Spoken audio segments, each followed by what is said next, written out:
आज के इस वीडियो में मैं आपको ट्रेन का जो तत्काल टिकट बुक होता है उसके बारे में आपको बताने वाला हूँ।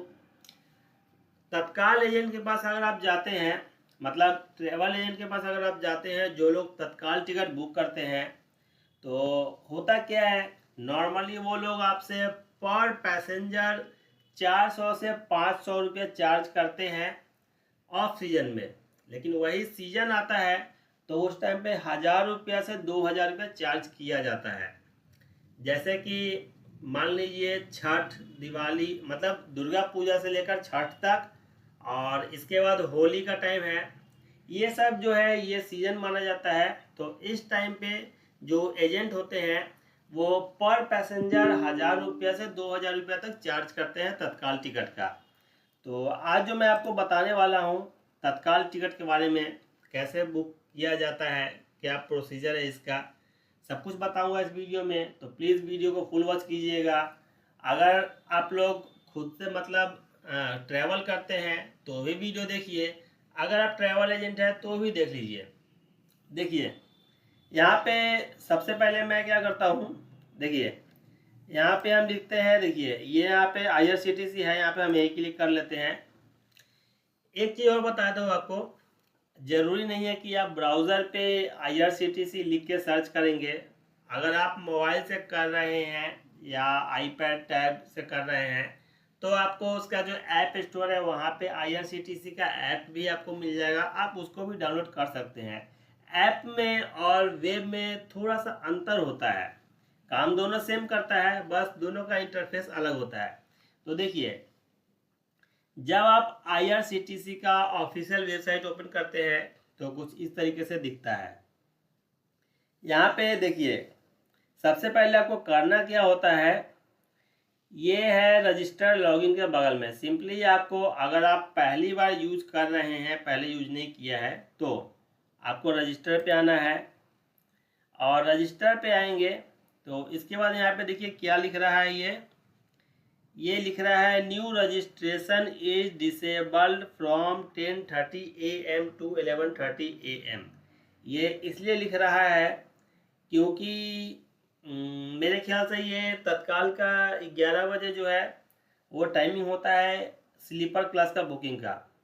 कोई बात नहीं है, मैं आपको यहाँ पे बता देता हूँ कि करना क्या है आपको। जब आप यहाँ पे क्लिक करेंगे ना रजिस्ट्रेशन पे, तो यहाँ पे आपको ये रजिस्ट्रेशन का ऑप्शन आएगा। आपको अपना एक ईमेल आईडी डालना होगा, जीमेल का हो, याहू का हो, कोई भी हो, एक ईमेल आईडी आपको डालना पड़ेगा। अपना मोबाइल नंबर डालना पड़ेगा, नाम डालना पड़ेगा, एड्रेस डालना पड़ेगा, मतलब आपको यहाँ साइन अप करना पड़ेगा। साइन अप करने के बाद आप IRCTC के ऐप से क्या क्या बुक कर सकते हैं वो मैं आपको बताता हूँ। देखिए आप ट्रेन टिकट बुक कर सकते हैं, देख सकते हैं यहाँ पे लिस्ट में दिख रहा है आपको। ट्रेन टिकट बुक कर सकते हैं, टिकट का जो है PNR चेक करना वगैरह सब कुछ कर सकते हैं। अब देखिए ये है, इससे आपको कोई काम नहीं है। बस टिकट आप बुक कर सकते हैं सेकंड नंबर पे। थर्ड नंबर पे फ्लाइट टिकट बुक कर सकते हैं। फोर्थ नंबर पे होटल्स बुक कर सकते हैं।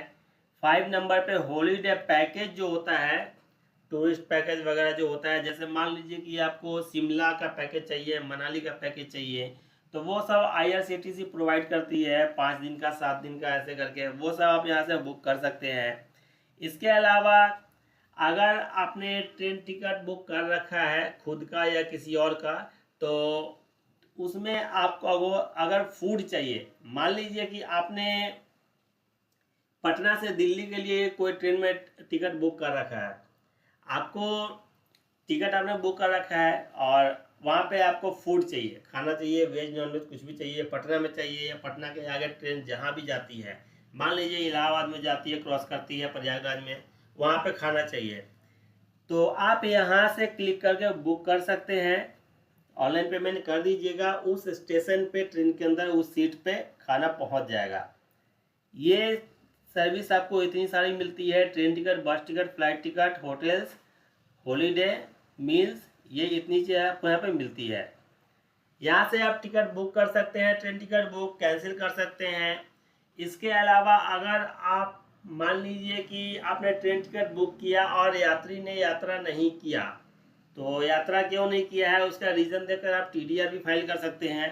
तो देखिए ये सब आपको फैसिलिटी मिलती है। अब यहाँ पे मैं आपको कुछ ज़रूरी बातें बता देता हूँ। सबसे पहली ज़रूरी बात ये है कि ये जो आप साइन अप करेंगे ना, तो साइन अप में आपको यहाँ पे एक ऑप्शन मिलेगा देखने के लिए, दो ऑप्शन, आधार कार्ड से लिंक करने का और पैन कार्ड से लिंक करने का। अगर आप आधार कार्ड से और पैन कार्ड से लिंक करते हैं तो क्या फ़ायदा है, नहीं करते हैं तो क्या फ़ायदा है, नुकसान है, सब बताता हूँ। देखिए ऐसा नहीं है कि अगर आप आधार कार्ड और पैन कार्ड से लिंक नहीं करेंगे आईआरसीटीसी के पर्सनल आईडी में तो आप टिकट वगैरह बुक नहीं कर पाएंगे। आप बुक कर सकते हैं तभी, कोई प्रॉब्लम नहीं है। लेकिन अगर आपने आधार और पैन से लिंक नहीं किया तो आप महीने में केवल 12 पीएनआर बुक कर सकते हैं। एक पीएनआर में एक आदमी से लेकर 6 आदमी तक का टिकट बनता है, ट्रेन का ये रूल है। आप पूरे एक महीने के दौरान 12 पीएनआर से ज़्यादा बुक नहीं कर पाएंगे, चाहे वो तत्काल बुकिंग हो, नॉर्मल बुकिंग हो, उससे मतलब नहीं है। अब देखिए अगर आप आधार और पैन से वेरीफाई कर लेते हैं अपने आईआरसीटीसी के आईडी को, तो आप महीने में 24 पीएनआर बुक कर सकते हैं इस आईडी से, सीधा डबल, 12 से सीधा डबल 24। तो ये सब यहाँ पे इसका रूल है। अब देखिए यहाँ पे कुछ और चीज़ आपको जानना बहुत ज़रूरी है। उससे पहले आप सभी से रिक्वेस्ट है, चैनल को सब्सक्राइब नहीं किया तो प्लीज़ सब्सक्राइब कर दीजिए, क्योंकि आपको यहाँ पे रेगुलर यूज़फुल और जेन्युइन वीडियोस मिलती है और फिलहाल आपको यहाँ पे बहुत अच्छी जानकारी मिलेगी। अभी देखिए तत्काल टिकट बुकिंग का मैं आपको यहाँ पे ये इस संडे से लेके अगले संडे तक मैं वीडियो जो डालता हूँ चैनल पे अपने, संडे, वेडनेसडे और संडे, तो 3 दिन में 3 पार्ट में आपको तत्काल बुकिंग पूरा सिखा दूंगा, कैसे तत्काल टिकट बुक करना है। ये जो वीडियो आप देख रहे हैं ये इसका पार्ट 1 है।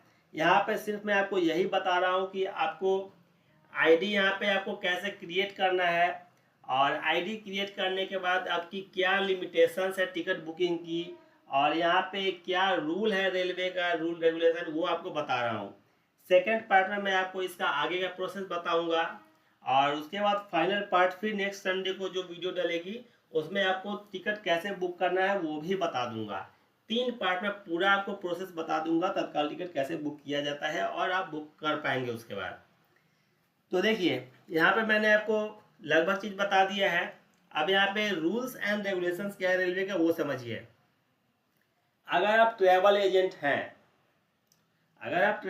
हैं तो रेलवे का ये पर्सनल आईडी जो है मत बनाइएगा, बिल्कुल मत बनाइएगा, ये लीगल नहीं है।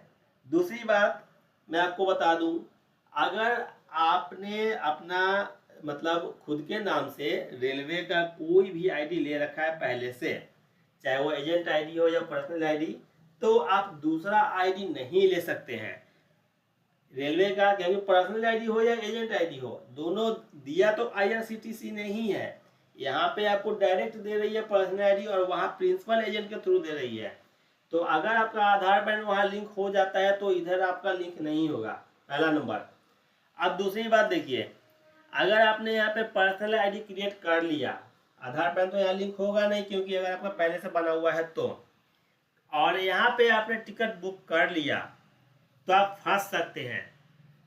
अब फंसने के बाद क्या होगा वो भी मैं आपको बताऊंगा। अब यहाँ पे फंसने का एक और तरीका भी है। देखिए रेलवे कहती है कि हम आपको पर्सनल आईडी दे रहे हैं टिकट बुक करने के लिए, आप तत्काल टिकट बुक कीजिए, कुछ भी कीजिए, लेकिन इसका जो रूल ये है कि तत्काल टिकट जो आप बुक करेंगे ना, तो आप खुद के लिए बुक करेंगे या अपने फैमिली मेंबर के लिए बुक करेंगे, मतलब कि आप तत्काल टिकट बुक करके उसको बेचेंगे नहीं, ये अपराध है।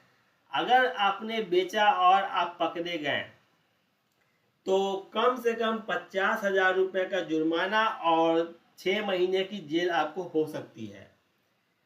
मान लीजिए आप जेल से बच भी जाएंगे लेकिन 50,000 रुपये तो आपको भरने पड़ जाएंगे।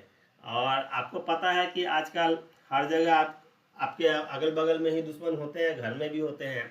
आप बुकिंग कर रहे हैं बेफिक्र होकर, किसी ने कंप्लेन कर दिया रेलवे को तो फिर फंस जाएंगे। एक बार पकड़े गए तो लाइफ टाइम के लिए आपको ब्लैक लिस्ट में डाल दिया जाएगा। आपको दोबारा रेलवे की आईडी कभी नहीं मिलेगी, बदनामी अलग होगी। तो इसीलिए ध्यान रखिएगा कि तत्काल टिकट अगर आप बुक करते हैं तो खुद के लिए बुक कीजिएगा या फैमिली मेम्बर के लिए बुक कीजिएगा। बहुत लोग, अब आपके मन में सवाल आ रहा होगा कि बहुत सारे एजेंट बैठे हुए हैं जो टिकट बुक करके बेच रहे हैं, उनके लिए कोई दिक्कत नहीं है। तो देखिए मैं आपको यहाँ पे क्लियर कर देता हूँ, दिक्कत उनको भी होती है, लेकिन वो बच जाते हैं इसलिए कि नॉर्मली वो लोग क्या करते हैं, कोई मतलब बीच में सेंटर में कहीं नहीं बैठे होते हैं। वो लोग ऐसी जगह में बैठकर टिकट बुकिंग करते हैं कि जहाँ पे रेलवे को खबर नहीं मिलती है, और कभी कभी खबर मिलती है तो उनको भी पकड़ा जाता है। तो ये लोग छिप कर काम करते हैं, इलीगल काम है ये, बिल्कुल भी लीगल नहीं है। तो आप भी लालच में पड़कर ये काम मत कीजिएगा। यहाँ पे मैं आपको सिर्फ इसलिए बता रहा हूँ ये प्रोसेस तत्काल टिकट का, ताकि आपको जानकारी हो जाए कि कैसे बुक किया जाता है। खुद के यूज के लिए चाहिए तो आप कर सकते हैं, बेचना नहीं है, ध्यान रखिएगा। ये सब यहाँ पे रूल्स रेगुलेशन भी रेलवे का जो था मैंने बता दिया है। सेकेंड पार्ट में मैं आपको बताऊंगा कि ये कौन सा इसमें ऐसा सेटिंग होता है। वेडनेसडे को जो वीडियो आएगी उसमें बताऊंगा आपको क्या क्या सेटिंग करके रखना है कि तत्काल टिकट आपका बुक हो जाए। कारण क्या है, देखिए मैं आपको यहाँ पे एक चीज़ और बता देता हूँ। तत्काल टिकट का जो बुकिंग खुलता है ना, पहले बुकिंग खुलता था 2 टाइम पे। एसी टिकट जो होता है, एसी क्लास का टिकट, वो 10 बजे बुकिंग खुलता था, 10 बजे से लेकर 10:15 तक उसका टाइमिंग होता है। और नॉन एसी का जो है 11 बजे से 11:15 तक टाइमिंग होता है। अब इसी में देखिए तत्काल में 2 विकल्प होता है, एक है तत्काल, दूसरा है प्रीमियम तत्काल। प्रीमियम तत्काल के बारे में बहुत कम लोग जानते हैं। उसमें क्या होता है मैं आपको जब बुकिंग करना सिखाऊंगा तो आपको सब कुछ अच्छे से समझा दूंगा। नॉर्मली आपको यहाँ पे बता रहा हूँ कि तत्काल जो है और प्रीमियम तत्काल पहले एक ही टाइमिंग में होता था, अब प्रीमियम तत्काल को रेलवे ने अलग कर दिया है। तो अगर आप एसी क्लास का टिकट बुक करेंगे तो बुकिंग होगा आपका सुबह 10 बजे से लेकर 10:15 के बीच में। नॉन एसी का बुक करते हैं तत्काल में ही तो 11 बजे से 11:15 के बीच में ही होता है। और प्रीमियम तत्काल को क्या किया है रेलवे ने कि शाम के 6 बजे टाइम कर दिया है इसका, 1 मई से। तो शाम के 6 बजे इसका टाइमिंग हो जाने से अब थोड़ा आसान होगा बुक करना। पहले क्या था, तत्काल और प्रीमियम तत्काल एक साथ होता था तो दिक्कत हो जाता था। अब प्रीमियम तत्काल में भी और भी कुछ चेंजिंग हो सकता है, वो मैं आपको अपडेट दूंगा बाद में। फिलहाल यहाँ पे मैंने आपको बता दिया है तत्काल के बारे में। आपको इसके अलावा और भी कोई जानकारी चाहिए ट्रेन टिकट से रिलेटेड, IRCTC फ्लाइट से रिलेटेड या पे पॉइंट इंडिया से रिलेटेड, तो कमेंट कीजिएगा, आपको वहाँ पे जानकारी प्रोवाइड करवाई जाएगी। वीडियो पसंद आई होगी तो लाइक शेयर कर दीजिएगा। मिलते हैं फिर एक नए वीडियो में नए टॉपिक के साथ, तब तक के लिए धन्यवाद।